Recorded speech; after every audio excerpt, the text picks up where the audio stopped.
memiliki skill lebih atau tidak. Itu yang memang sulit, belum kita bisa Anggota DPRD Badung Wayan Suyasa mengatakan, siapapun berhak untuk datang mengais rezeki karena Bali termasuk negara kesatuan Republik Indonesia.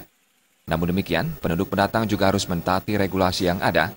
Pemerintah harus memiliki pola penanganan administrasi kependudukan, intensivitas pemeriksaan di pintu masuk Bali, seperti pelabuhan maupun bandara, wajib dilakukan kontinu. Suyasa juga mengingatkan, selain harus memiliki tujuan jelas, keahlian memadai serta melengkapi identitas diri sangat diperlukan sebagai salah satu upaya memudahkan pendataan maupun pengawasan.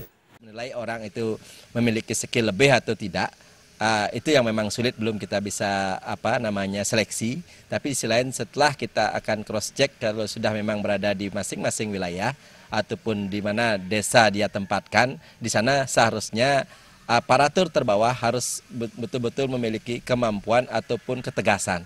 Karena bagaimanapun kalau pendatang dia in the cost atau numpang, dia tidak memiliki pekerjaan, ya itu wajib kita pertanyakan. Dan kalau memang mohon maaf hanya masih mencari pekerjaan dengan tanpa kemampuan yang lebih, ya mendingan kita suruh pulang saja. Memang harus kita punya ketegasan di tingkat bawah.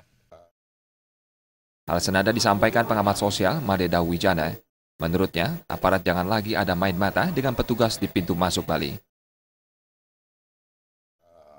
Itu komitmen aparatur kalau misalnya melakukan pengecekan itu harus memang betul-betul ditingkatkan.